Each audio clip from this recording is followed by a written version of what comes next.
बोलते हैं, उस समय यीशु ने प्रचार करना और ये कहना आरंभ किया, मन फिराओ क्योंकि स्वर्ग का राज्य निकट आया। हालेलुया।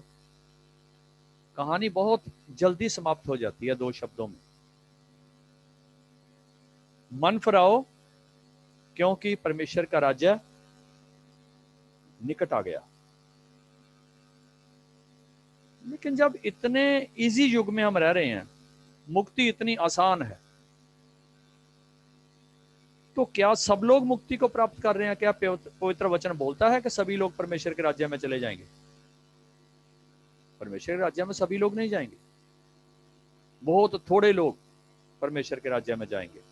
तो आज हमें यही सीखना है कि कारण क्या है, ऐसा क्या हो गया, इतना आसान रास्ता मुश्किल क्यों है?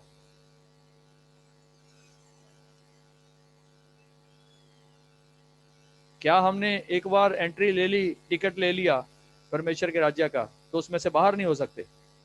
या हो सकते हैं? अगर हो सकते हैं तो ये प्रॉब्लम क्या है इसमें? आज इसी पर हम ध्यान करेंगे। कई कारण हैं परमेश्वर के राज्य से बाहर हो जाने के लिए। थोड़ा कुछ हम ध्यान करेंगे, उसके बारे में जो भी है सीखने के लिए हमारे पास ये पवित्र वचन दिया गया है। इसके अंदर सारा कुछ लिखा है कि परमेश्वर के राज्य में कैसे हम बाहर चले जाएंगे, कैसे नहीं रह सकते। तो सबसे पहला जो कारण है परमेश्वर के राज्य से एक इंसान के बाहर निकलने का, एक इंसान जब प्रभु में आता है, पानी का बपतिस्मा लेता है, अपने जीवन को प्रभु के साथ शुरुआत करता है, तो उसका जीवन बहुत सुंदर होता है। उसकी जमीर बहुत कोमल होती है उस समय, उसका मन एक दया और तरस से भरा हुआ होता है। लेकिन कुछ समय बीतने के बाद उसे एक जरूरत होती है एक अच्छी खुराक की, आगे बढ़ने के लिए आत्मिक जीवन में। तो यही सबसे पहला कारण होता है जिसमें इंसान को मजबूत होना या कमजोर होना शुरू होता है। या तो इसमें मजबूत हो जाएगा या कमजोर हो जाएगा। मैंने अपने जीवन में एक तजर्बा सीखा है। जिन लोगों ने प्रभु के साथ जब अपना जीवन स्टार्ट किया था, हमारे जीवन में जो स्टार्ट है वो बहुत मायना रखती है। जैसे एक घर जब आप बनाते हो ना, उसकी नींव जो है उस घर को बनाने में बहुत अहम भूमिका अदा करती है। आप एक मंजिल बना लो, कुछ नहीं होता, चाहे उसकी नींव आप जमीन के ऊपर रख लो। जब दूसरी मंजिल बनाओगे तो उसके लिए आपको नींव के बारे में सोचना होगा कि इसकी नींव कैसी है। और जब तीसरी मंजिल बनाओगे तो बहुत सोचना होगा। और जब चौथी मंजिल बनाओगे तो फिर आप बना ही नहीं सकते। अगर नींव कमजोर है तो बना ही नहीं सकते। मुझे याद है जब मैं चर्च में था, तो हमारा चर्च एक मंजिल था, हमने दूसरी मंजिल उसको बनाना था। एक बहुत बड़ा लेंटर था, जब डालना था तो बहुत इंजीनियर वहां लेके आए दिखाने के लिए। लेकिन हर इंजीनियर ने आकर पूछा कि इसके अंदर जो पिलर आपने डाले हैं, उसके अंदर जो जाली है नीचे सरिया, वो जाली कितने बाय कितने की है? वो शायद 3x3 या 4x4 की जाली थी। तो हर एक इंजीनियर ने आके बोल दिया कि आप इसके ऊपर दूसरी बिल्डिंग नहीं डाल सकते, लेंटर बहुत बड़ा है और आपका जो पांव है, इस बिल्डिंग का जो नींव है, वो कमजोर है। लेकिन वहां ऐसा था कि पैसे लिमिटेड थे और ऐसा नहीं हो सकता कि उसको गिराकर और बनाते, बनाना ऐसे ही था। तो इंजीनियर इसलिए बार बार ट्राई हो रहे थे, एक के बाद एक, एक के बाद एक, कभी चंडीगढ़ से, कभी जलंधर से, कभी गुरदासपुर से हम बुला रहे थे कि कोई इंजीनियर आके ऐसा बोल दे कि चल जाएगा एक बिल्डिंग और। आखिर में एक इंजीनियर आया, उसने बोला कि एक बिल्डिंग आप और डाल सकते हो, लेकिन उसके लिए इस बिल्डिंग के सेंटर में एक पिलर दे दो। लेकिन एक बिल्डिंग डालने के बाद आपको तीसरी बिल्डिंग के बारे में सोचना भी नहीं होगा। क्योंकि इसकी नींव इतनी मजबूत नहीं है। इसीलिए जब आप मसीह में आते हैं तो पहले दिनों में जो नींव है वो बहुत मायना रखती है। कुछ मैंने मसीह जीवन में ऐसे लोग देखे हैं जिनके घर नींव के बिना बने हुए हैं। नींव के बिना बने हुए घर के ऊपर ज्यादा आत्मिक उसारी नहीं होगी। मेरे जैसा सेवक जितना मर्जी जोर लगाता रहे, नीचे पांव नहीं है। मैंने यहाँ घर में कई बार सेवकों की मीटिंग रखा और उसमें बोला, आपको पता है आप कहाँ खड़े हैं, आपके पांव की जमीन क्या है। सब नहीं समझे। अगर नेम नहीं है तो कुछ समझ नहीं आगा। आत्मिक जीवन की नींव आपके अंदर नहीं है। संत पौलुस कहते हैं मैंने बहुत अच्छी नींव डाली है, अभी देखना है कि इसके ऊपर उसारी कैसे होती है। तो आज हमें यही सीखना है कि ये नींव डालने वाला कौन है और उसारी करने वाला कौन है। क्या नींव बढ़िया डाली गई है या नींव कमजोर है। और उसमें एक कारण जिसको हम सीखने जा रहे हैं कि किंगडम ऑफ गॉड से लोग थोड़ी समय जाने के बाद बाहर क्यों हो जाते हैं, उसका एक कारण है धर्म के सिखाने वाले धर्मशास्त्री। हालेलुया। मैं आपसे रिक्वेस्ट करता हूं, आज का वचन आपके आत्मिक जीवन के लिए एक बहुत बड़ी आशीष का कारण बनेगा। इसे ध्यान से सुनना। हो सका तो इसको YouTube पर भी डालेंगे। रिकॉर्डिंग कर रहे इसका। मत्ती का अंजील उसका 23 चैप्टर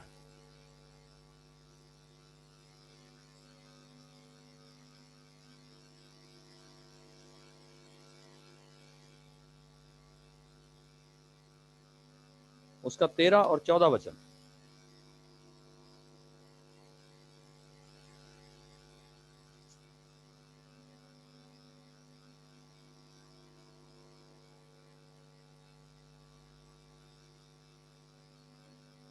हाँ जी पढ़ें। ये कपटी शास्त्रियों और फरीसियों तुम पर आए। हालेलुया। आपके पास बाइबल होगी, आप भी खोलिए बाइबल अपनी, इस वचन को पढ़ने की कोशिश कीजिए, इसको अंडरलाइन भी कीजिए। अगर आपके पास पेन है हाईलाइट करने वाला तो इसको हाईलाइट कर लो। ये मैं नहीं बोल रहा, मेरा प्रभु बोल रहा है। हे कपटी शास्त्रियों तुम पर हाय। शास्त्री कौन है? विश्वासियों की बात नहीं हो रही, ये सिखाने वालों के लिए है।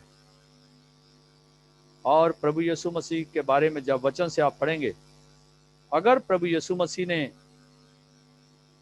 कोई वचन के बारे में टकराव हुआ तो प्रभु यीशु मसीह का शास्त्रियों के साथ ही हुआ। और आज भी ऐसे ही है। विश्वासी विश्वासी के अंदर टकराव नहीं है, लेकिन शास्त्रियों के बीच में टकराव है। एक झुंड अच्छे सेवकों का है। मैंने कल आपको एक वीडियो भेजा था, शायद आप लोगों ने देखा होगा, ग्रुप में था, खोजेवाल से पास्टर देओल का। उन्होंने एक बहुत बढ़िया भविष्यवाणी की। जो भी सेवक अच्छा बोलता है वो मेरा बड़ा भाई है, मैं उसे प्यार करता हूं। जो भी सेवक, किसी सेवक के साथ मेरा ऐसा नहीं, डिस्प्यूट नहीं है किसी के सेवक के साथ। जो प्रभु की बातें करता है मैं उसे सलूट करता हूं, चाहे कोई भी क्यों ना हो। उन्होंने बोला आने वाले समय में कलीसिया दो झुंड होने जा रही है, एक असली सेवक और एक नकली सेवक। हालेलुया। धन्यवाद हो प्रभु का। मैंने उसकी बातों को सुनकर कहा शुक्र है प्रभु कि किसी तेरे सेवक ने एक भविष्यवाणी की है, ये आमीन हो जाए। और उसमें एक बहुत बड़ा योगदान ये सोशल मीडिया का भी होगा। हे कपटी शास्त्रियों तुम पर हाय। आगे बढ़े। तुम मनुष्यों के लिए स्वर्ग के राज्य का द्वार बंद करते हो। हम किसके लिए पढ़ रहे हैं इतने दिनों से? किंगडम ऑफ गॉड, स्वर्ग का राज्य क्या है? यहां प्रभु यीशु मसीह क्या बोल रहे? कपटी शास्त्रियों, तुम पर है, तुम क्या करते हो? स्वर्ग के द्वार को लोगों के लिए बंद करते हो। हालेलुया। यह जरूरी नहीं है कि हर एक शास्त्री आपको स्वर्ग के राज्य में ले जाएगा। आपके लिए शास्त्री लोग स्वर्ग का द्वार बंद भी कर सकते हैं। इसके लिए आपको सावधान रहना है। प्रभु यीशु मसीह ने बोला था मत्ती 24:24 में, होशियार रहना, सावधान, झूठे भविष्यवक्ता उठेंगे। तो यहां प्रभु बोल रहे हैं क्या? कपटी शास्त्रियों, तुम पर है, तुम क्या करते हो? मनुष्यों के लिए स्वर्ग के राज्य का द्वार बंद करते हो। आगे पढ़ें। ना तो स्वयं ही उसमें प्रवेश करते हो, तुमने स्वयं भी उसमें नहीं जाना। अगर मैंने स्वर्ग के राज्य में नहीं जाना ना, तो आप यकीन रखिए आप में से भी कोई नहीं जाएगा, अगर मेरे पीछे लगे रहे तो।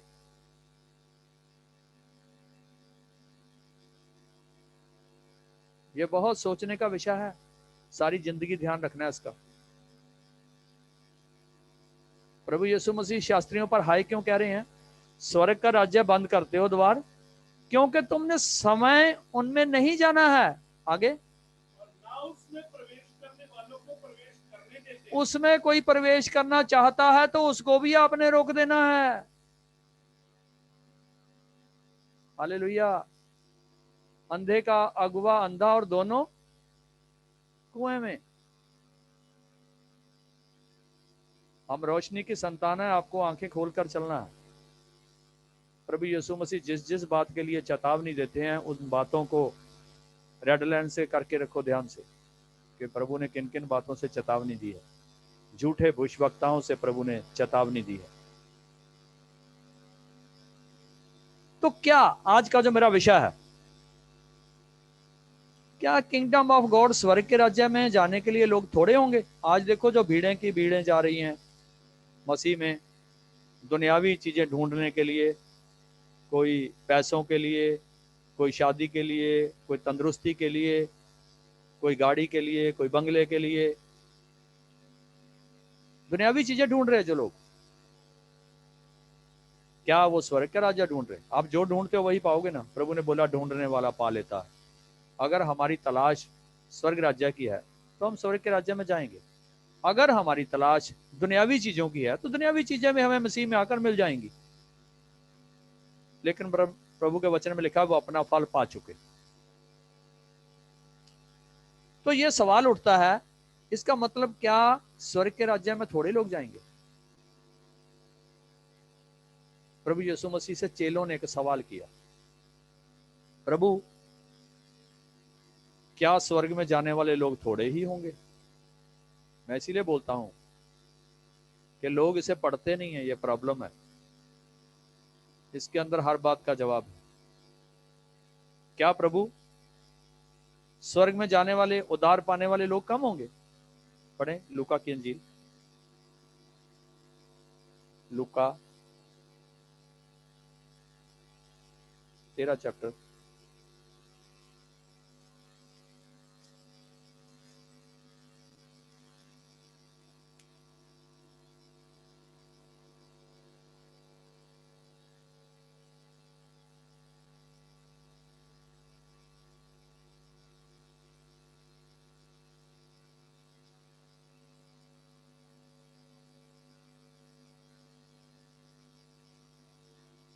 बाईस से लेकर 25 तक।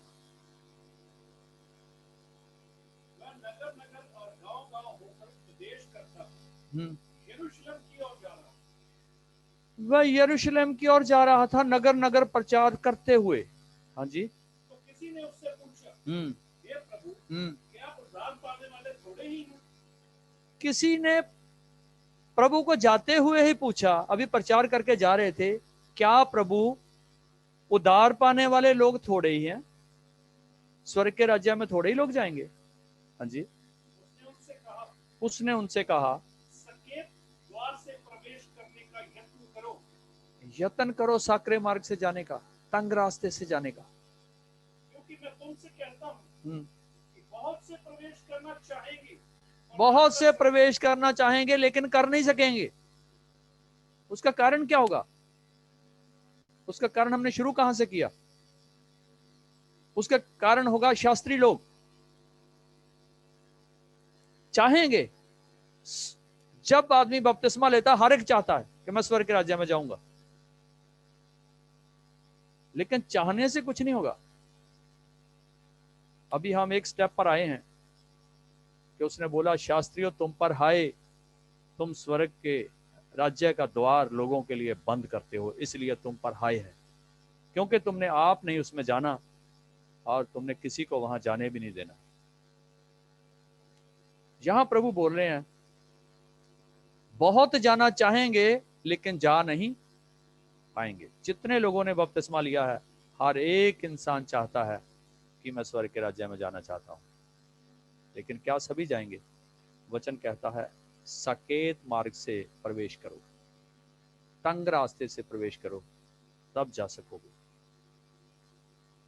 हालेलुया। अभी सकेत मार्ग क्या है?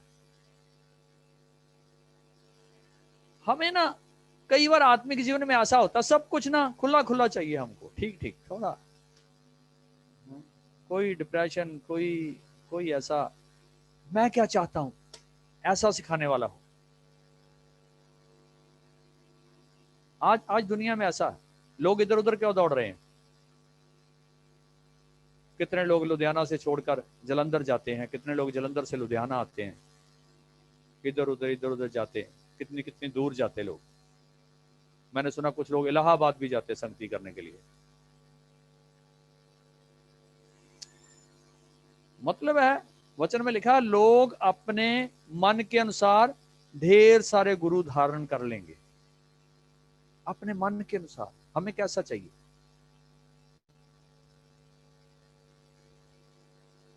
लेकिन हमारे आज जब विषय कंप्लीट होगा तो आपको बहुत बढ़िया और अच्छी तरह समझ आएगा कि मैं कहना क्या चाहता हूं। अभी हम इस विषय के बीच में हैं, अभी पूरा एंड पर नहीं पहुंचे। हालेलुया। सबसे पहले हम सीखते हैं कि नए नियम का जो बहुत तेज प्रचार में आंधी लाने वाला प्रचारक है, उसका नाम है पौलुस। पौलुस ने प्रचार क्या किया? जब हम सुसमाचार पढ़ते हैं तो सुसमाचार जब शुरू होता है पौलुस के द्वारा, तो वहां बाइबल के दो हिस्से हो जाते हैं, एक पुराना नियम और एक नया नियम, और नए नियम को हम सुसमाचार बोलते हैं। तो सुसमाचार पौलुस के द्वारा शुरू हुआ। एक वचन पढ़ेंगे, प्रेरितों के काम, पंजाबी दे विच रसूलां दे काम, प्रेरितों के काम 28 चैप्टर और 31 वचन।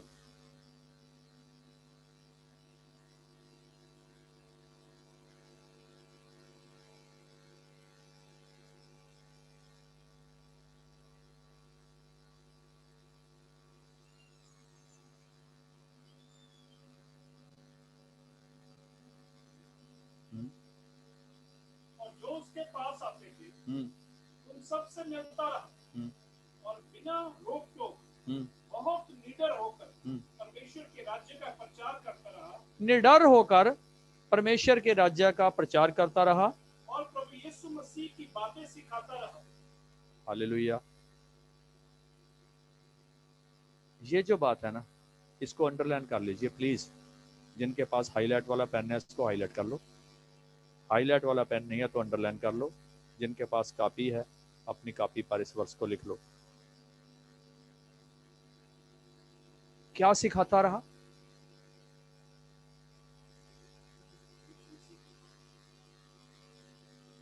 इस लास्ट वर्ष को दोबारा पढ़े। और प्रभु यीशु मसीह की बातें सिखाता रहा। क्या प्रचार कर रहा है पौलुस? क्या पौलुस यीशु के साथ रहा? क्या उसे मिला? लोगों को सिखा क्या रहा? जो सबसे तेज प्रचारक है नए नियम का, वो क्या सिखा रहा है लोगों को? और व्यवस्था को पूरा पढ़ा हुआ, पूरा व्यवस्था का ज्ञानी। मेरा ख्याल है जैसा दावा ठोक कर व्यवस्था के ऊपर पौलुस करता है, ऐसे किसी ने नहीं किया कि मैं व्यवस्था का पूरा ज्ञाता हूं, पूरी तरह से जानता हूं और बहुत अच्छे गुरुओं से सीखा हूं। लेकिन यहां सिखा क्या रहा?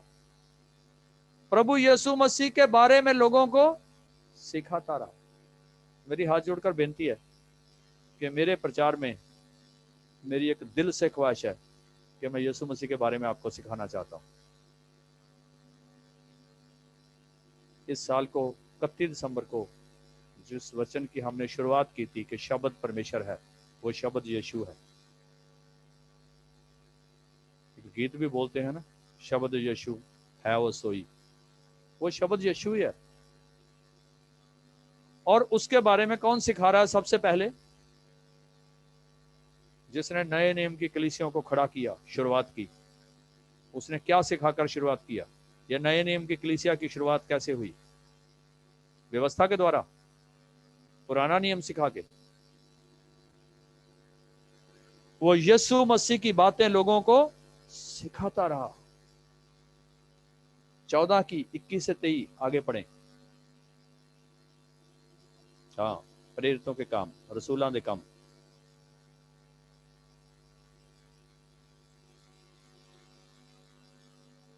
वे उस नगर के लोगों को सुसमाचार सुनाकर और बहुत से चेले बनाकर लुस्त्रा और इकुनियुम और अंताकिया को लौट आए और चेलों के मन को स्थिर करके रहे और ये उपदेश देते थे कि विश्वास में बने रहो और ये कहते थे कि हमें बड़े क्लेश उठाकर परमेश्वर के राज्य में प्रवेश करना है। ये सुसमाचार है, हमें बहुत से क्लेश उठाते हुए परमेश्वर के राज्य में प्रवेश करना है।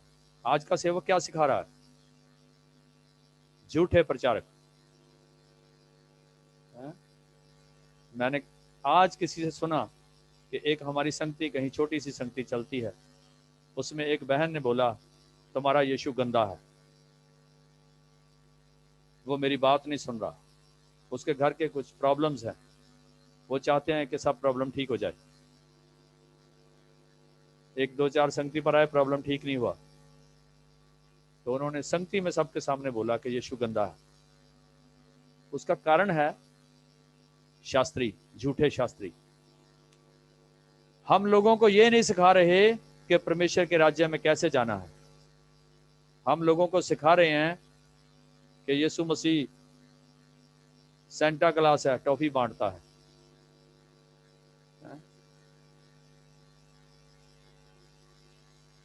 टॉफी खाकर खिलाकर स्वर्ग के राज्य में नहीं जाया जाएगा, दुख उठाकर परमेश्वर के राज्य में जाना होगा।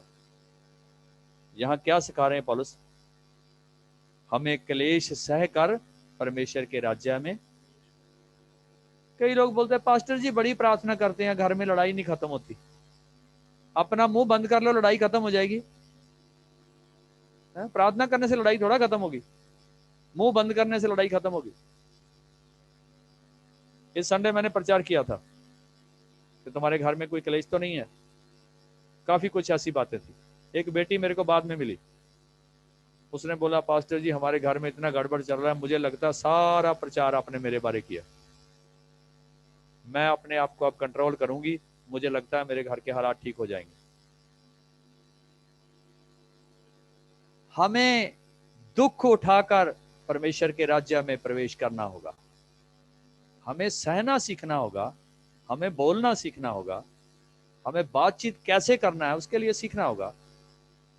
हमें दुख उठाना होगा परमेश्वर के राज्य में। हाँ जी, पढ़ें, इसको पूरा करें 23 तक। और उन्होंने हर एक कलीसिया में उनके लिए प्राचीन ठहराए। हर एक कलीसिया में उनके लिए, जो भी कलीसिया को पौलुस खड़ा करता है उसको क्या करता है? उसमें एक आदमी को नियुक्त करता है। हर एक कलीसिया में उसने प्राचीन ठहराए। हाँ जी। और उपवास सहित प्रार्थना करके उन्हें प्रभु के हाथ सौंपा, हालेलुया। जिस पर उन्होंने विश्वास किया था। कलीसिया को किसके हाथों में सौंप दिया? प्रभु के हाथों में। हालेलुया। हमारी कितनी जगह कलीसिया चल रही। मैं रोज सुबह उठ के प्रार्थना करता हूँ, प्रभु ये कलीसिया तेरी है, इसे तू ही चला रहा और इसे तू ही चलाएगा। पौलुस क्या कर रहे थे? कलीसिया में परचीन खड़े करते थे, प्रार्थना करते थे, और कलीसिया को कहां सौंप देते थे? परमेश्वर के हाथों में सौंप देते थे कलीसिया को। कलीसिया को चलाने वाला कोई इंसान नहीं है, बल्कि परमेश्वर का वचन है। कलीसिया को चलाने वाला कोई इंसान नहीं है, बल्कि खुद परमेश्वर है। आज जो 1.5 साल से मैंने हालात देखे कोरोना के द्वारा, तो मैं आपको बता नहीं सकता कि मेरी खुशी का कोई ठिकाना नहीं है। आज बहुत से लोग सोच रहे हैं चर्च बंद हो गए, ऐसा हो गया, वैसा हो गया। मैं जो देखना चाहता था वो परमेश्वर ने मुझे दिखाया। वो मुझे शुरू से विश्वास है कि अपनी कलीसिया को वो आप ही चलाता है। संत पौलुस क्या करते थे? कलीसिया को कहां सौंप देते थे? प्रभु के हाथों में। प्रभु यीशु तेरी कलीसिया है, अब इसे अपने शब्दों के द्वारा तू ही चलाना। हालेलुया। जब हम सुसमाचार की ओर आएंगे ना, सुसमाचार की ओर, तो ये जो कलीसिया आप दुनिया में देख रहे हो, इसके 2 हिस्से हो जाते हैं। आज भी मसीह जगत में सुसमाचार सुनने वाले लोग बहुत कम हैं। वो सुसमाचार किसे समझते हैं? कि जेब में पैसे आ जाएंगे, ये सुसमाचार है। यहां क्या लिखा है? दुख उठाकर परमेश्वर के राज्य में जाना है, यह सुसमाचार। हमें नरक में नहीं जाना है, यह सुसमाचार। हम मसीह में आ गए हैं, यह सुसमाचार। तो जब ऐसा प्रचार संत पौलुस कर रहे थे, तो वचन में लिखा है कुछ लोग उनके दुश्मन हो गए। कौन लोग? फारिसी, धर्म के सिखाने वाले। क्यों दुश्मन हो गए उनके? वो सुसमाचार सुना रहा, वो सुसमाचार सुनना नहीं चाहते हैं। अभी हो गए ना 2 हिस्से। अभी इसके बारे में एक बहुत सुंदर वचन है, उसको पढ़ेंगे। प्रेरितों के काम 14 चैप्टर 19 और 20। 21 से 23 पहले पढ़ा, अब 19 और 20 पढ़िए। और रसूलों के काम 14 चैप्टर 19-20। तो कुछ यहूदियों ने अंताकिया और इकुनियुम से आकर लोगों को अपनी ओर कर लिया। हालेलुया। कुछ यहूदियों ने आकर लोगों को अपनी ओर कर लिया। ये पहले किधर थे? पौलुस की ओर थे। अभी क्या किया? अभी उनको समझाया ये पागल है, ये सुसमाचार सुना रहा है। हम तुमको सुनाते हैं परमेश्वर क्या बोलता है, यहोवा क्या बोलता है, गॉड क्या बोलता है, उसकी आवाज को सुनो। तो वो तो तीनों एक ही हैं, पिता, पुत्र, पवित्र आत्मा। लेकिन उन्होंने इस बात का फायदा उठा के कुछ लोगों को क्या किया? जो लोग कमजोर थे उनको अपनी ओर कर लिया। हाँ, और पौलुस पर पथराव किया। हालेलुया। ये भी देखो ना, फिर आगे भी क्या किया उन्होंने? कुछ लोगों को अपनी ओर करके पौलुस पर, अभी व्यवस्था के सिखाने वालों ने सुसमाचार सुनाने वाले पर पथराव किया। इसको इन शब्दों में क्लियर आप पढ़ सकते हैं। ये शब्द यही बोल रहे हैं कि फरीसियों ने, धर्म के शिक्षकों ने कुछ लोगों को अपनी ओर मिलाकर संत पौलुस के ऊपर पथराव किया। और पथराव पता कितना किया? पढ़ें इसको। और मरा हुआ समझकर उसे नगर के बाहर घसीट ले गए। हाँ, ये है सकेत मार्ग, जो प्रभु यीशु मसीह बोलते हैं कि सकेत मार्ग से प्रवेश करना होगा। कितना पथराव किया? घसीट कर। किसको घसीटा जाता है? जो चल नहीं सकता, डेड बॉडी को। अभी डेड बॉडी को ले जाकर शहर के बाहर, फाटक के बाहर उसको फेंक दिया। आगे बढ़े। और जब चेले उसके चारों ओर आ खड़े हुए। तो वह उठकर नगर में गया और दूसरे दिन बरनबास के साथ दिरबे को चला गया। किसने उठाया आकर उसे? चेलों ने। आज हमारा विषय यही है कि चेलों की थोड़ी कमी है। प्रभु यीशु मसीह ने क्या बोला था, क्या बना के जाना? नए नियम के चेले बनाना, फरीसियों का झुंड मत खड़ा करना। आज फरीसियों के तो झुंड खड़े हो रहे हैं, लेकिन नवे नियम की सेवकाई वाले चेले जो सुसमाचार सुनाना चाहते हैं, उनकी कमी है। अगर हैं तो उनके लिए फिर पथराव है। ठीक है, कानून इजाजत नहीं देता मारने का, तो बातों से पथराव हो जाता। हालेलुया। वचन में लिखा है कि जैसे शैतान स्वर्गदूत का रूप धारण कर लेता है, ऐसे ही जो झूठे नबी हैं वो भी स्वर्गदूतों सा रूप धारण कर सकते हैं, हो सकता है। उसके लिए एक वचन पढ़ेंगे, 2 कुरिन्थी 11 चैप्टर 14 और 15 वचन।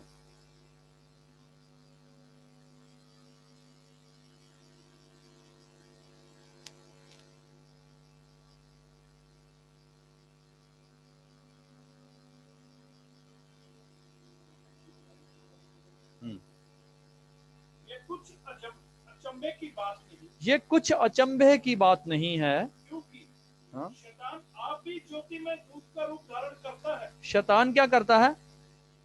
ज्योतिमय स्वर्ग दूत का रूप धारण कर लेता है शैतान। हाँ जी। इसलिए यदि उसके सेवक भी धर्म के सेवकों का सा रूप धरे तो कोई बड़ी बात नहीं। शैतान के सेवक भी धर्म के सेवकों जैसा रूप धार लें तो कोई बड़ी बात नहीं है। हाँ जी। परंतु उनका अंत उनके कामों के अनुसार होगा। हालेलुया। ये जो करता है ना, इसका अंत इसके कामों के अनुसार होगा।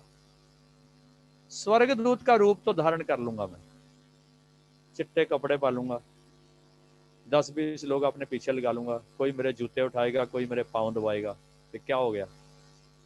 स्वर्गदूत बन गया।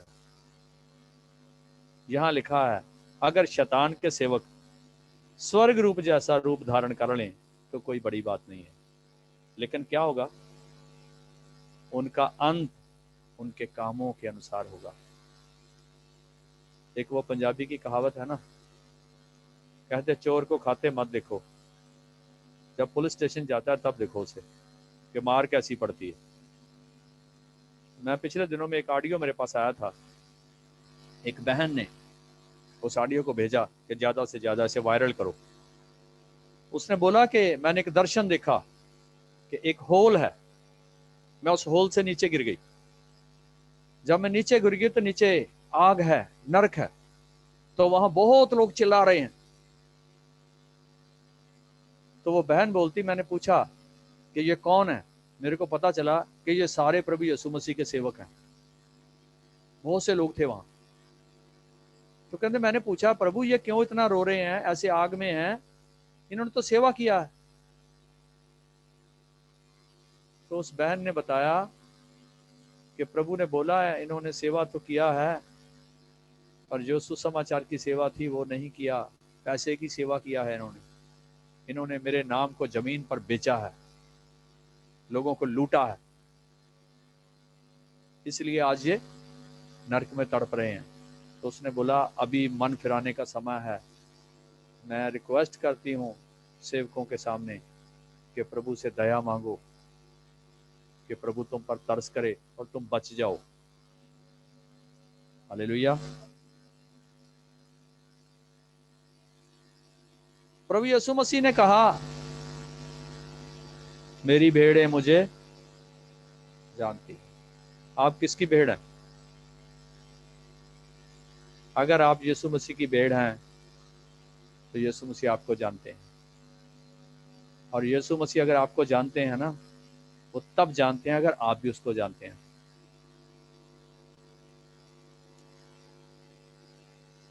कुछ लोग यीशु मसीह को जानते ही नहीं, वो इंसानों में यीशु मसीह ढूंढते हैं, कभी एक में, कभी दूसरे में, कभी तीसरे में, कभी चौथे में, कभी पांचवें में, कभी 6वें में।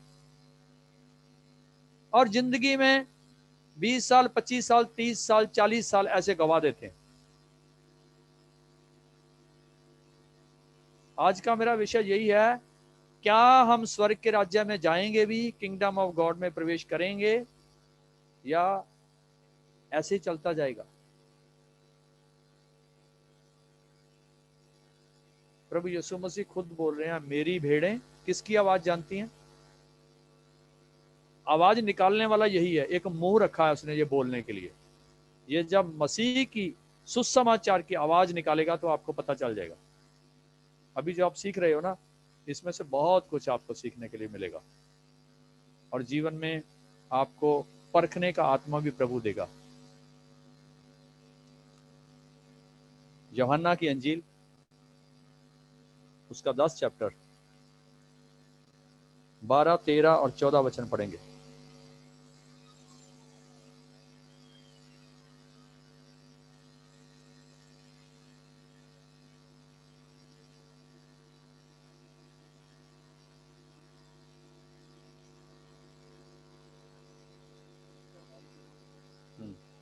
मजदूर जो ना चरवाहा है और ना भेड़ों का मालिक, मजदूर जो ना चरवाहा है और ना भेड़ों का मालिक है, भेड़िए को आते देख भेड़ों को छोड़कर भाग जाता है, भेड़िए को आते देख भेड़ों को छोड़ के भाग जाता है।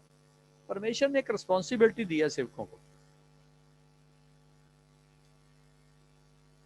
जैसे यीशु की भेड़ें उसे जानती हैं, वैसे ही एक सेवक जो है यीशु के बाद उसका दूसरा नंबर है कि उसकी कलीसिया जो है, क्या वो उसको जानती है कि ये प्रभु का सेवक है?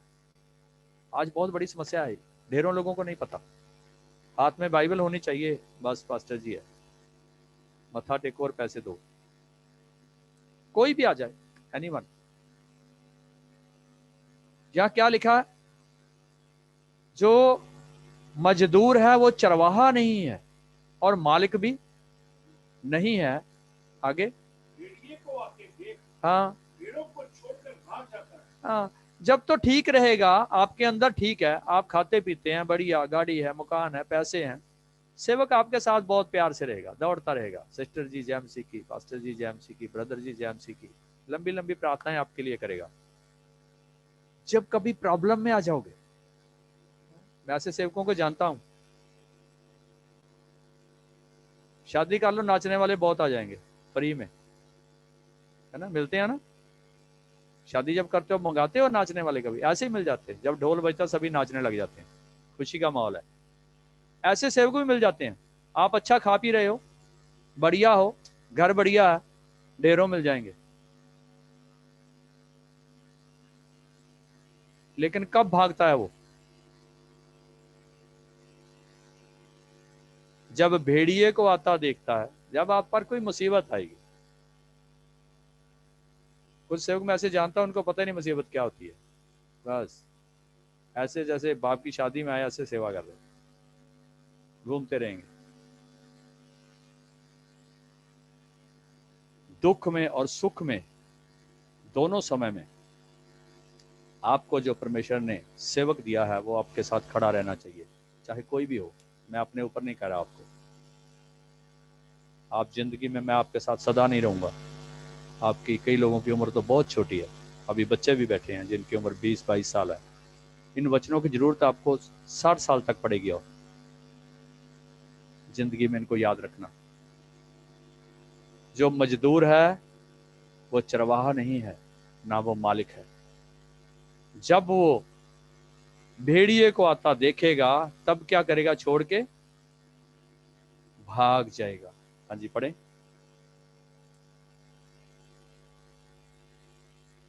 12, 13 और 14, 10 का यूहन्ना। और भेड़िया उन्हें पकड़ता और तितर बितर कर देता है। भेड़िया क्या करता है भेड़ों को? भेड़िए का क्या होता है? भेड़ों को क्या करना? तितर बितर करना। मैं परमेश्वर से डरता रहता हूं, इन भेड़ों को छेड़ना बहुत डेंजर है। अगर आप तितर बितर करने की योजना बना रहे हो तो भेड़ें तो बच जाएंगी, लेकिन जो तितर बितर कर रहा है, परमेश्वर का न्याय सबके लिए एक सा है। भेड़िया आता ही इसीलिए है, क्या करे, भेड़ों को तितर बितर कर दे। हाँ जी, वह इसलिए भाग जाता है हाँ कि वह मजदूर है हाँ, पढ़े पढ़े। और उसको भेड़ों की चिंता नहीं है। अच्छा चरवाहा मैं हूँ, मैं अपनी भेड़ों को जानता मैं हूँ। अपनी बड़ाई नहीं कर रहा, मैं तुम्हारे साथ यीशु की बात कर रहा हूं। अच्छा चरवाहा मैं हूं। यीशु भागा नहीं जब भेड़िया आया, उसने अपनी जान दे दी। उसने बोला अच्छा चरवाहा मैं हूं जो अपनी भेड़ों के लिए अपनी जान दे देता हूं। निकम्मा चरवाहा क्या करता, भेड़ों को आते हुए छोड़कर, भेड़िए को देखकर भेड़ों को छोड़कर भाग जाता है। लेकिन प्रभु यीशु मसीह कहते अच्छा चरवाहा मैं हूं। आगे बढ़े। मैं अपनी भेड़ों को जानता हूँ मैं अपनी भेड़ों को जानता हूं। और मेरी भेड़ें मुझे जानती हैं। वेरी गुड, ये दोनों तरफ से है। मैं अपनी भेड़ों को जानता हूं तो मेरी भेड़ें, अगर आप यीशु मसीह की भेड़ें हैं, आप उसको जानती हैं, आपको यीशु मसीह जानता है, तो फिर इसकी जरूरत क्या है ना? क्लियर है ना? अगर आप यीशु की भेड़ें हैं, आप उसे जानती हैं, यीशु आपको जानता है, मेरा काम तो टीचिंग है, मेरा काम इससे ज्यादा कुछ नहीं है। सिर्फ मेरा काम सिखाना। आप भेड़ें तो यीशु की हैं, मेरी भेड़ें नहीं है। प्रभु यीशु मसीह बोल रहे मेरी भेड़ें मुझे जानती हैं और मैं अपनी भेड़ों को जानता हूं। कई बार हम थोड़े दुख में जा सकते हैं, बीमारी परेशानी में जा सकते हैं, उस टाइम डरना नहीं है। कई बार मैं देखता हूं कुछ लोग ऐसा करते, थोड़े बीमारी में गए, सेवक को छोड़ के भाग जाएंगे दूसरे सेवक के पास। अरे सेवक ने थोड़ा आपको अच्छा करना है, आपका चरवाहा तो यीशु है, उसने आपको चंगा करना है। मेरी भेड़ें मुझे जानती है और मैं अपनी भेड़ों को जानता हूं। हाँ, जैसे पिता मुझे जानता है और मैं पिता को जानता हूँ। कैसे जानता हूं अपनी भेड़ों को? कितना नजदीक से।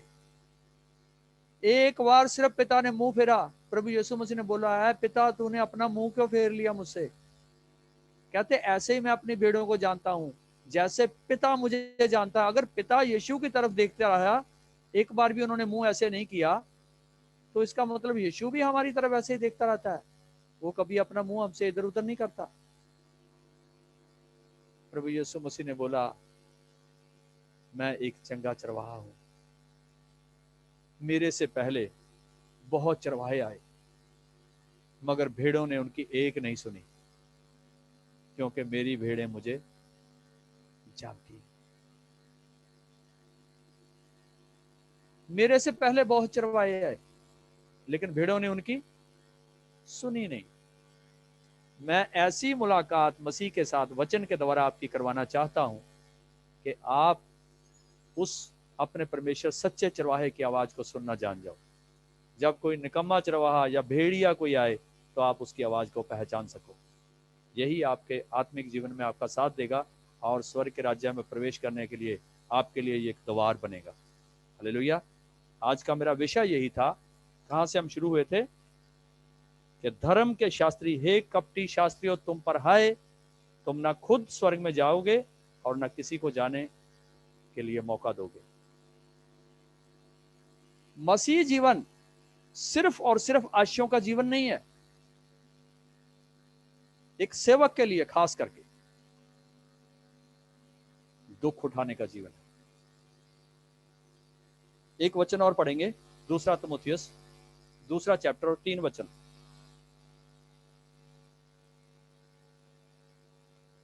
दूसरा तिमोथी दूसरा चैप्टर 3 वचन।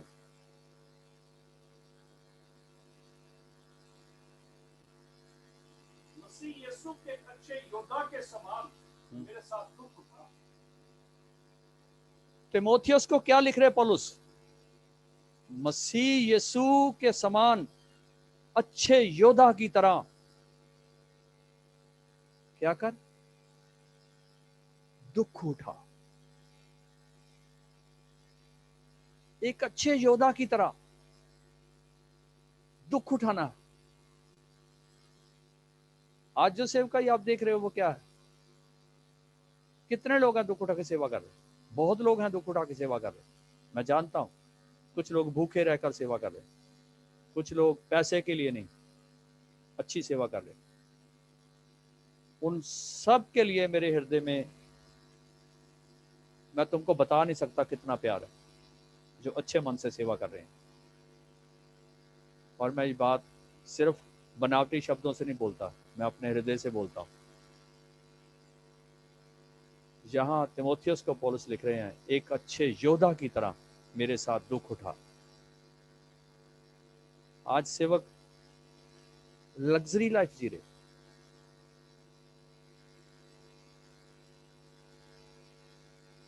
कितने सेवक हैं जो किसी गरीब की झोंपड़ी में जाते हैं, कितने सेवक हैं जो गरीबों का हाल पता करते हैं। दुख की सेवा क्या है मैं तो जानता हूं कई सेवकों को पता नहीं। एक सेवक को, कोई भी है, एनीवन, आप जिंदगी में कभी आपकी जिंदगी में सेवक आएंगे। ये जितने आप लोग बैठे हो, ऐसा नहीं हो सकता कि आप मेरे साथ लाइफ टाइम रहोगे। आपकी जिंदगी में कोई ना कोई सेवक कभी आएगा। एक बात नोट रखना, सेवक ने जब सेवा स्टार्ट किया था, उसके पहले वाले जीवन की और अब के जीवन की तुलना करना।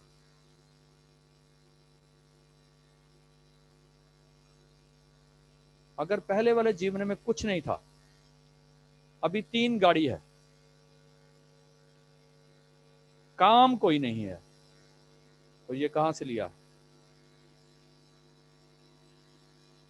मैं ज्यादा नहीं बोलना चाहता। काम कुछ नहीं करते। वचन कहता है जो काम नहीं करता वो रोटी भी ना खाए। मैंने कल एक ऐसा वचन पा दिया अपने व्हाट्सएप ग्रुप में कि जो काम नहीं करता वो रोटी ना खाए। प्रभु कहते हैं कि सेवक को काम करना चाहिए। वचन में लिखा, मैंने नहीं, वचन नहीं पाया, मैंने अपने पास से नहीं पाया। तो एक पास्टर जी का मैसेज आ गया मुझे 10 मिनट के बाद ही, मैं तो काम नहीं करता। मैं क्या करूं? मैं तो वचन के बारे में बोल रहा हूं कि वचन ऐसा कहता है कि एक सेवक काम भी करता होना चाहिए। आज की दुनिया में तो ऐसा मैंने महसूस किया, मैं लोगों के बीच में जाके देखता हूं, जो सेवक काम करता है उसको तो सेवक ही नहीं समझते। उसको तो ऐसे समझते हैं जैसे ना ये कोई 3rd डिग्री का आदमी है, बेकार, यीशु के नाम को बदनाम कर रहा है। और ऐसी ऐसी सेवा भी इस दुनिया में है। वो कहते हैं जो काम करता है उसको हम सेवक नहीं रखते अपने साथ। ये मेरे प्रभु का वचन तो ऐसा नहीं बोलता है। अगर कोई सेवक ऐसा बोलता है तो वो बाइबल का सेवक नहीं, शैतान का सेवक है। आप काम नहीं करते, कोई बात नहीं, ना कीजिए, कोई जरूरी नहीं है। मेरा कोई बेका हुआ नहीं है। किसी ने काम करना है करे, किसी ने नहीं करना ना करे।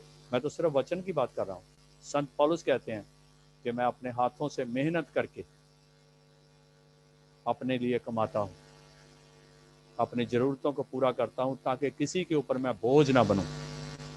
संत पौलुस के जैसी सेवा इस समय में कोई सेवा कर रहा है तो मेरे तो समझ में नहीं है। और ना मैं ऐसा, मेरा दिमाग ऐसा कभी सोचता है कि मुझे कोई ऐसा सेवक मिलेगा जो आज के टाइम में कहे कि मेरी सेवा पौलुस जैसे है। लेकिन इतनी सख्त सेवा के बीच में भी जो सेवक एक दावा करता है कि मैं काम करता हूं और फिर खाना खाता हूं अपने लिए, मैं कई बार हैरान रह जाता हूं। पौलुस ने कहा आप मेरी रीस करो। ये कहना आसान नहीं है। कितना उसकी सेवकाई में दम था जो उसने ऐसे बोल दिया कि आप मेरी रीस करो। कितनी मजबूत सेवा थी उसकी, कैसा उसका स्वभाव था, कितनी सख्त सेवा कर रहा था, कितना स्वभाव उसने चेंज कर लिया था जो वो कह सका कि तुम मेरी रीस करो। हालेलुया। आज के समय में मैं ढूंढता रहता हूँ अच्छे सेवक को। अच्छे सेवक भी हैं दुनिया में, अच्छे सेवक बहुत हैं, कमी नहीं है। लेकिन निकम्मे सेवकों की भी कमी नहीं है, वो भी ढेरों के ढेर हैं। वचन में लिखा घर घर में घुसकर लोगों को भरमा लेते हैं। हालेलुया।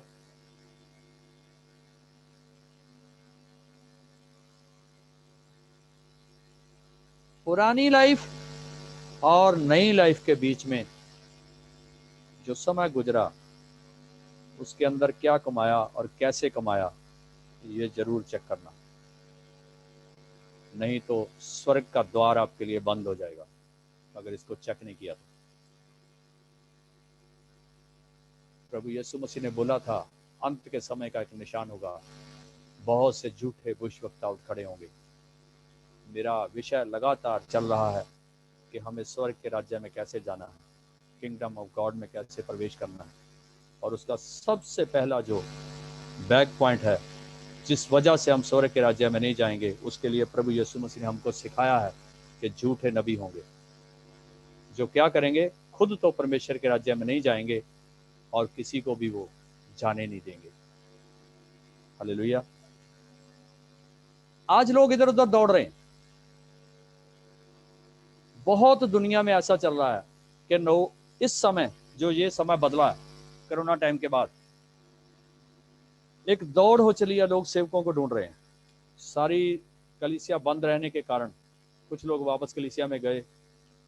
अभी ऑनलाइन भी सेवकों की मंडी लगी हुई है, मैं देखता हूं, मैं भी इस दुनिया में रहता हूं। अगर कोई भविष्यवाणी करता है, अगर कोई भूत निकालने की सेवा कर रहा है, अगर कोई पैसे बांटने की सेवा कर रहा है, अगर कोई झूठी भविष्यवाणियां कर रहा है, तो उसको देखने वाले ऑनलाइन में लाखों की गिनती में, मिलियन आता है उसको थोड़े दिनों में। इसी के ऊपर बहुत अच्छे सेवक पड़े हैं, मैं अपनी बात नहीं कर रहा, बहुत अच्छे सेवक इसके ऊपर हैं। उनके व्यू कितने होते हैं, 600, 700, 500। प्रचार को पड़े कितना चिर हो गया, साल। अभी कितने लोगों ने देखा, 400 लोगों ने। अभी झूठा भविष्यवक्ता आया, झूठे भूत निकालने वाला, झूठी भविष्यवाणी करने वाला, झूठे दर्शन दिखाने वाला, मैसेज कब डाला, 1 महीना हुआ, कितनों ने देख लिया, 2 मिलियन। हालेलुया, क्या बात है। आज लोग दौड़ रहे हैं। प्रभु यीशु मसीह को बोला, क्या स्वर्ग के राज्य में ज्यादा लोग नहीं जाएंगे? प्रभु यीशु मसीह ने बोला, जाएंगे। सकेत मार्ग है, तंग रास्ता है, जो तंग रास्ते से प्रवेश करना चाहेंगे वो जाएंगे। आज क्या चाहिए, आज खुला फाटक चाहिए।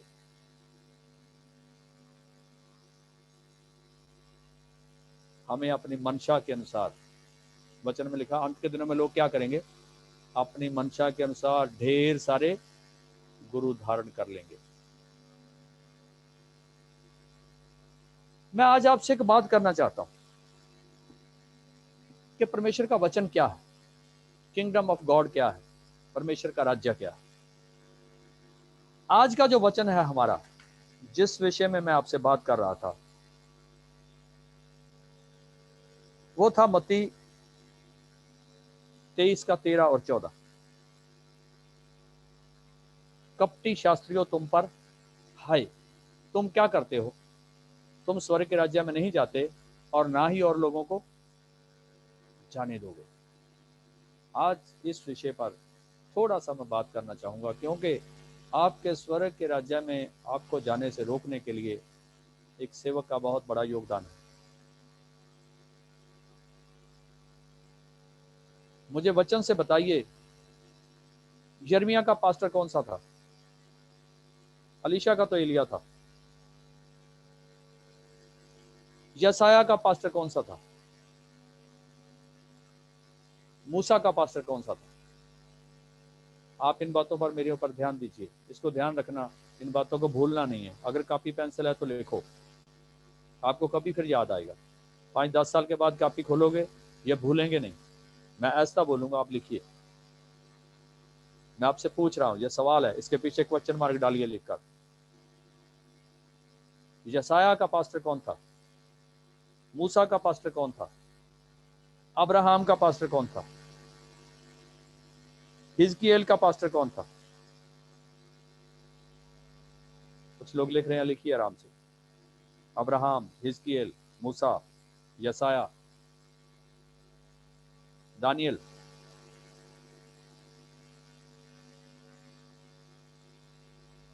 ये तो सब हो गए पुराने नियम वाले। अभी नए नियम में आते हैं। पौलुस का पास्टर कौन सा था?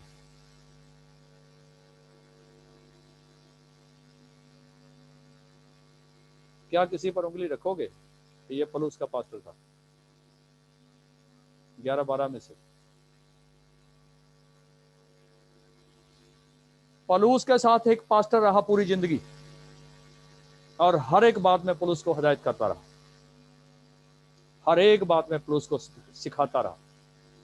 वो कब आया था पौलुस के जीवन में?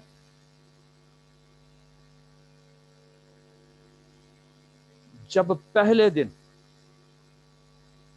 वो दुनिया को छोड़कर मसीह की ओर घूमा, तो उसका पास्टर उस दिन कौन था? यीशु मसीह। आज मैं आपसे एक सवाल पूछ रहा हूं, इसको आपने जहन में रखना और इसको जरूर लिखना बाइबल पे। पौलुस ने बपतिस्मा किससे लिया था? यूहन्ना से। क्या यूहन्ना पौलुस का पास्टर था? आज ढेरों लोग बपतिस्मे के चक्कर में लोगों को फंसाकर अपने चेले बनाकर बैठे हैं, और ढेरों पास्टर, झूठे पास्टर, लोगों को दूसरी बार बपतिस्मा दे रहे हैं। उनके पखंड का ये कारण है कि दूसरी बार बपतिस्मा देकर इनको पक्का कर दो कि मैं तेरा गुरु बन गया। मैं जब मसीह में नहीं था ना, तो दुनिया में ना आपको हर एक काम सीखने के लिए एक उस्ताद बनाना पड़ता है। तो उस दिन भी मैं जब दुनिया में था, जब लोग उस्ताद बनाते थे, तो जब कोई दूसरा उस्ताद बनाता था ना, मैं उसका विरोध करता था। आज भी जिन लोगों को बपतिस्मा दिया, मैंने सबसे पूछा, पहले आपने बपतिस्मा तो नहीं लिया हुआ? आज तक 10 साल में किसी को भी, एक आदमी को भी मैंने बपतिस्मा नहीं दिया जिसने पहले बपतिस्मा लिया हो। हालेलुया। और मुझे विश्वास है, जिस दिन मैंने ऐसा कर दिया, मैं अपने लिए भी और उस आदमी के लिए भी स्वर्ग का द्वार बंद कर दूंगा, क्योंकि वचन कहता एक ही बपतिस्मा है और एक ही प्रभु है। हालेलुया। मैंने अपने हाथों से पास खड़े होकर देखा है, अच्छे अच्छे सेवकों ने 3-3 बार लोगों को बपतिस्मा दिया। कारण सिर्फ यही था कि ये हमारे चंगुल में फंस जाएं, इनको बपतिस्मा देकर इनके ऊपर स्टैंप कर दें कि मैं इनका गुरु हूं। मैं आपसे सवाल किया है, आपके पास कोई जवाब होगा तो मेरे को बताना। क्या हनन्याह पौलुस का उस्ताद था? पौलुस का पास्टर था? हनन्याह ने उसे बपतिस्मा दिया था।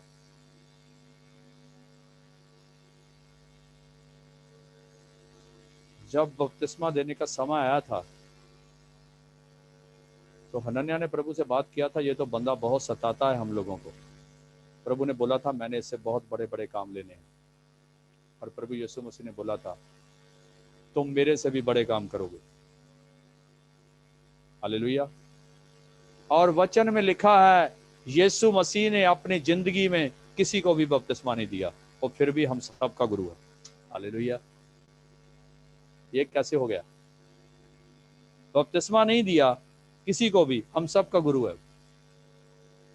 उसने पतरस को पूछा, लोग मुझे क्या कहते हैं? कहता, तुझे प्रभु कहते हैं। कहता, हाँ मैं प्रभु हूं। मुझे गुरु कहते हैं, मैं ही गुरु हूं। लेकिन बपतिस्मा किसी को भी नहीं दी। वचन में लिखा, उसके चेले बपतिस्मा देते थे, वो बपतिस्मा नहीं देता था। हालेलुया। आज उन झूठे नबियों से सावधान रहो, जो बपतिस्मा देकर आपको अपने जाल में फंसाना चाहते हैं। यूहन्ना का पास्टर कौन सा था? यूहन्ना जब एक टापू में था, जिसमें उसने प्रकाशित वाक्य की पुस्तक लिखी, एक पास्टर उसके पास बैठा था, उसको बोलता था, लिख ले, मैं तेरा उस्ताद हूं, लिखा रहा हूं तेरे को।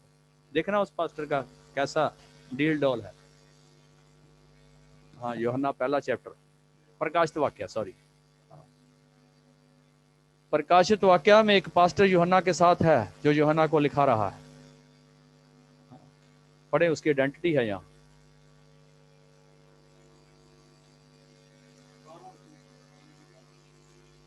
प्रकाशित वाक्य 1:12 से। तब मैंने उससे जो मुझसे बोल रहा था देखने के लिए अपना मुंह फेरा, तो पीछे घूमकर मैंने सोने की 7 दीवटें देखी, और उन दीवटों के बीच में मनुष्य के पुत्र सदृश एक पुरुष को देखा। हालेलुया। अब प्रकाशित वाक्य लिखने जा रहा है यूहन्ना। क्या कह रहा है? मैंने वहां क्या देखा? मनुष्य के पुत्र के समान मैंने एक दीवटों के पीछे खड़ा हुआ देखा। हाँ जी। जो पांव तक था वस्त्र पहने, छाती पर सोने का पटका बांधे हुए था, उसके सिर और बाल श्वेत ऊन वर्ण पाने के समान उज्जवल थे, उसकी आंखें आग की ज्वाला के समान थी, उसके पांव उत्तम पीतल के समान थे, जो मानो भट्टी में तपाया गया हो, और उसका शब्द बहुत जल के समान था, और अपने दाहिने हाथ में 7 तारे लिए हुए था, और उसके मुख से तेज 2 धारी तलवार निकलती थी। उसका मुंह ऐसा प्रज्वलित था जैसे सूर्य कड़ी धूप के समय चमकता है। हालेलुया। ये कौन है? ये यूहन्ना का पास्टर है। हालेलुया।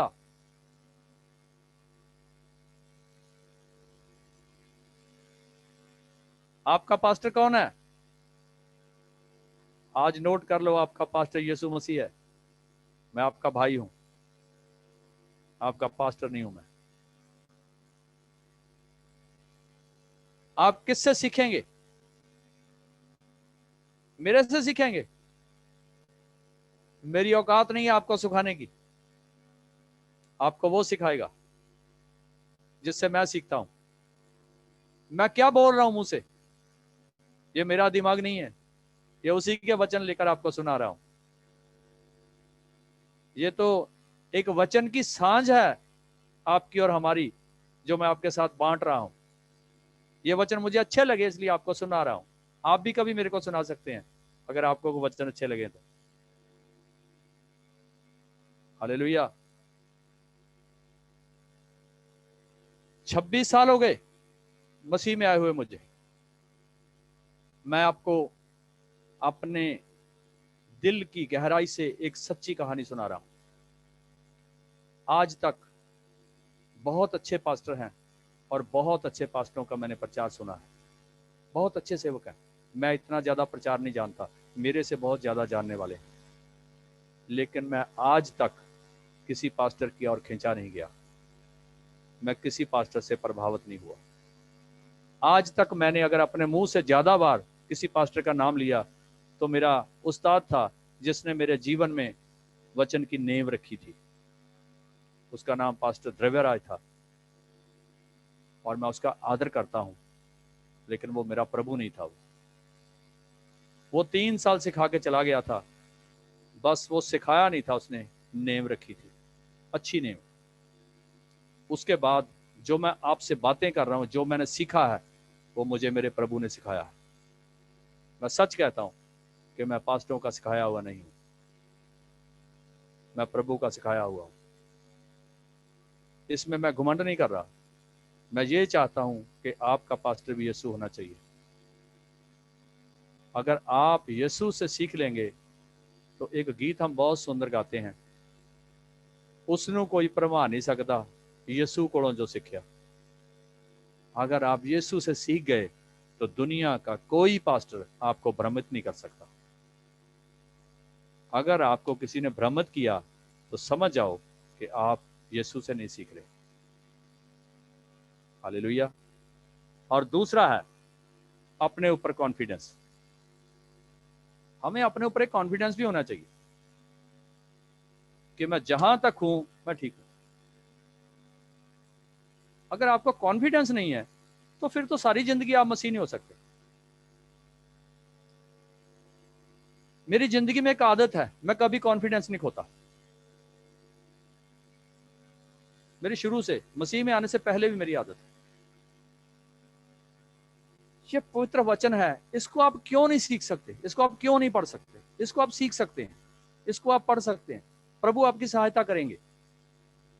लेकिन तब तक आप कभी मसीह नहीं हो सकते जब तक आपको अपने आप ये वचन समझ नहीं आया। अगर आप 10, 20, 30, 40 साल के बाद भी किसी की ओर आकर्षित होते हैं तो इसका मतलब आपको अभी वचन नहीं आया। ये हालेलुया। मैंने अपने घर में ना एक छोटी सी लिफ्ट बनाई है, 2 लिफ्ट है मेरे पास। मैंने किसी से नहीं सीखा, मैं सच कहता हूं आप। मैंने कुछ और बनाना चाहा था, कुछ और ही बनती गई हो। मैंने कुछ और बनाना चाहा था, और ही बनती गई। लेकिन 2-3 साल हो गए, बहुत सफल चल रही है वो। जितना मुझे उम्मीद था उससे 10 गुना ज्यादा वो कामयाब है। लेकिन जब मैंने बनाया था ना, तो मैंने ये सोच के बनाया था कि मैं बना लूंगा। मैंने बहुत से ऐसे काम किए। मैं 20-25 साल तक मोटरसाइकिल चलाया। मैं फिर कहता हूँ, मैं घमंड नहीं कर रहा, मैं कॉन्फिडेंस की बात कर रहा हूँ। मैंने 25 साल तक मोटरसाइकिल चलाया, लेकिन 25 साल मैंने मोटरसाइकिल कभी रिपेयर नहीं करवाया बाजार से। मैं सारा खुद ही खोल लेता था। पता क्यों खोलता था? पैसे बचाने के लिए नहीं। मैं सोचता था कि दिमाग तो उसका जिसने बनाया है, ये खोलने में इसको क्या है? क्या मैं इतना गधा हूं इसको खोल के फिट नहीं कर पाऊंगा? मैंने खोल के फिट कर दिया। 25 साल तक मैं कभी मिस्त्री के पास गया ही नहीं। सैकड़े बार मैंने मोटरसाइकिल का इंजन बांधा, पिस्टन डाला, उसको सब कुछ किया, खुद किया। एक कॉन्फिडेंस था, करूंगा। इसके ऊपर एक कॉन्फिडेंस बन गया, मैं पढ़ूंगा, ये मेरी समझ आएगा। आज मुझे कॉन्फिडेंस है, मैं इसीलिए किसी की तरफ आकर्षित नहीं होता। मुझे कॉन्फिडेंस है, मैं जो पढ़ रहा हूं ठीक है, मेरी समझ में जो आ रहा है वो ठीक है। मैं किसी की तरफ खींचता ही नहीं, मुझे कोई खींच ही नहीं सकता। और मेरा जो सिखाने वाला है, उसके पास इतना बड़ा दिमाग है कि उसने इस धरती की न्यों रखी है, उसने आकाश बनाया है। मैं उससे सीखता हूँ और वो मुझे हर रोज सिखाता है। वचन में लिखा है, वो हर रोज हमें सिखाता है, वो हर रोज हमारा बोझ उठाता है। हालेलुया। आज मसीह लोगों को तो आप इधर उधर भटकते देख रहे हो ना, उसका कारण यही है। कॉन्फिडेंस नहीं है, वचन की समझ नहीं है, सिखाने वाला यीशु नहीं है। मैं आपको इसलिए सिखा रहा हूं, आपका जीवन मसीह में मजबूत हो जाए, आप लोगों के धोखे में न रहो। क्योंकि इस जीवन को बना के रखना, इसमें चलना बहुत मुश्किल है। एक एक ही मसीहत में बुराई है, एक ही बुराई जो मैं आपको बताने जा रहा हूं। जो भी आपको मिलेगा वो आपको एक बात बोलेगा कि तुम मेरे वाली कलीसिया में और मेरे वाले पास्टर के पास आओ। ये सबसे बड़ी बुराई मसीहत में है। पता नहीं उनको ऐसा सिखाया जाता है जो आप ही करते हैं।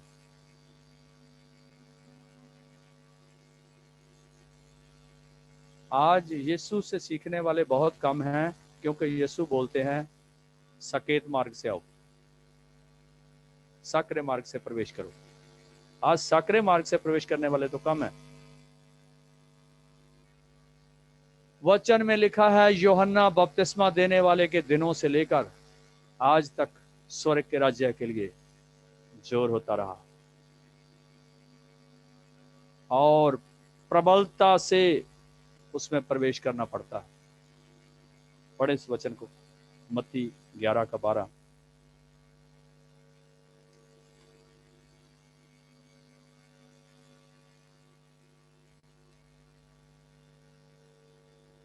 यूहन्ना बपतिस्मा देने वाले के दिनों से अब तक हम्म स्वर्ग के राज्य के लिए बलपूर्वक प्रवेश होता रहा है और बलवान उसे छीन लेते हैं। कैसे होता है? ये बलवा क्या है? बलवा यही है, झूठे नबियों का। अगर आप में बल है तो आप छीन लेंगे, अगर बल नहीं है तो फिर चलते रहोगे, सारी उम्र ऐसे घूमते घामते रहोगे, मेला देखते रहोगे। एक और वचन पढ़े, लूका 16:16।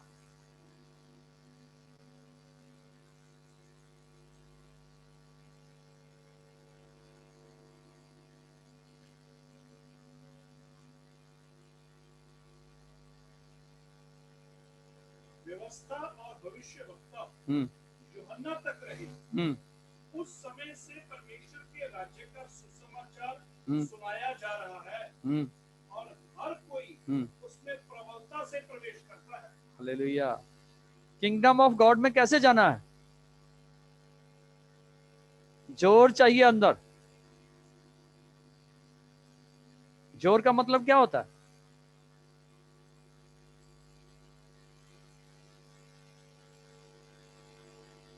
हमारे ना बच्चे, हमारे पोते अभी अभी जवान हुए हैं, तो अभी छोटे हैं, छोटी उम्र में हैं, तो हमारे बड़े बच्चे भी ना इनके साथ ऐसे पंजा नहीं लगाते, क्योंकि जवान है ना, वो नीचे लगा देते पकड़ के, ताकत है उनके अंदर। यहाँ क्या लिखा, स्वर्ग के राज्य के लिए भी जोर मारना पड़ेगा, नहीं तो आएगा। ऐसे हम रख के बैठे हैं, जो आएगा पकड़ के ऐसे कर देगा, मेरे में तो है नहीं कुछ, तो कैसे स्वर्ग के राज्य में जाएंगे हम? जो आया पकड़ के ऐसे कर दिया, जो आया पकड़ के ऐसे कर दिया। स्वर्ग के राज्य के लिए यूहन्ना से लेकर अब तक जोर मारा जाता है, और जो प्रबल होता है वही उसमें प्रवेश करता है।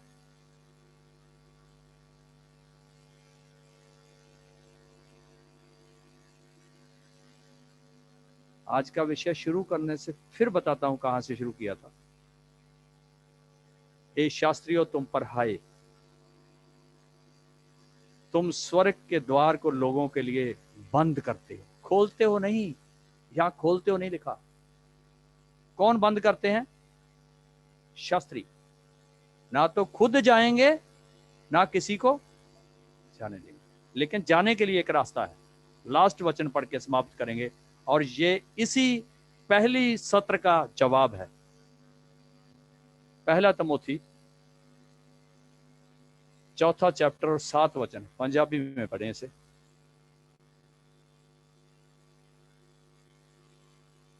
पहला तिमोथी 4 चैप्टर और 7 वचन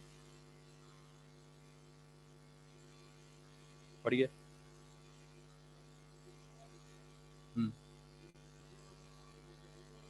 हाँ।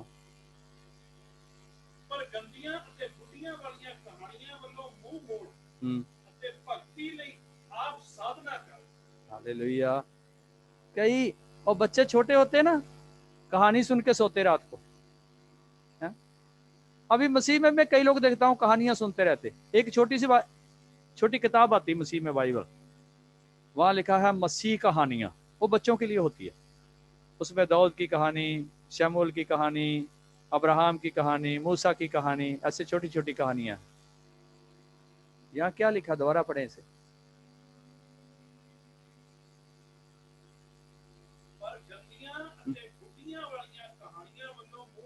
मैं ये वचन के लिए नहीं बोल रहा, वैसे लिखा है, कहानियों से मुंह मोड़ ले और क्या कर,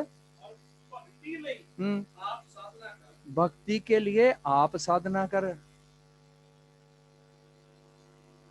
मेरी साधना से होगा? भक्ति के लिए क्या करना होगा? उर्दू बाइबल में लिखा है, भक्ति के लिए खुद को प्रकाशित कर। वहां क्या लिखा? झूठे भविष्यवक्ता क्या करेंगे? स्वर्ग के द्वार को बंद कर देंगे, ना खुद जाएंगे ना किसी को, उन पर हाय। और यहां क्या लिखा? भक्ति के लिए खुद साधना कर, खुद प्रकाशित कर अपने आप को। भक्ति के लिए, स्वर्ग में राज्य के जाने के लिए आपको आप मेहनत करना होगा, पवित्र वचन को पढ़ना होगा। और प्रभु यीशु मसीह बोलते हैं, मेरी भेड़ें मेरी आवाज जानती हैं। आपको मेरी नहीं, प्रभु यीशु मसीह की भेड़ बनना होगा। आपका चरवाहा मसीह होना चाहिए। प्रभु आप सबको आशीष दे। God bless you.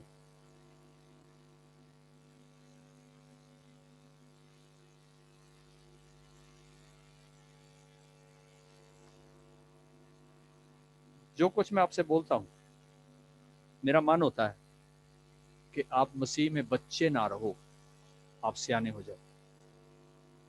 और वचन सुनाने का, वचन सुनने का मकसद यही है। जब 2 घंटे आप अपने निकालते हो, तो उन 2 घंटों में कुछ ना कुछ आपको सीखने के लिए मिलना चाहिए, जिसमें आपकी आत्मिक उन्नति हो सके, जिसमें आप प्रभु के और नजदीक जा सके। और मेरी ये कोशिश रहती है।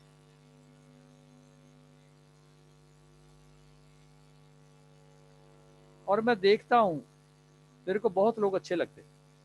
बहुत से लोग ऐसे हैं जिनके आत्मिक जीवन में एक निखार आ रहा है। मेरे से बातें होती लोगों, और ये तो प्रभु का इतना बड़ा फजल है कि ये जो लॉकडाउन हुआ, उसके बाद ये जो ऑनलाइन सेवा शुरू हुई, इसके बीच में से लोगों ने आत्मिक तौर पर बहुत उन्नति की।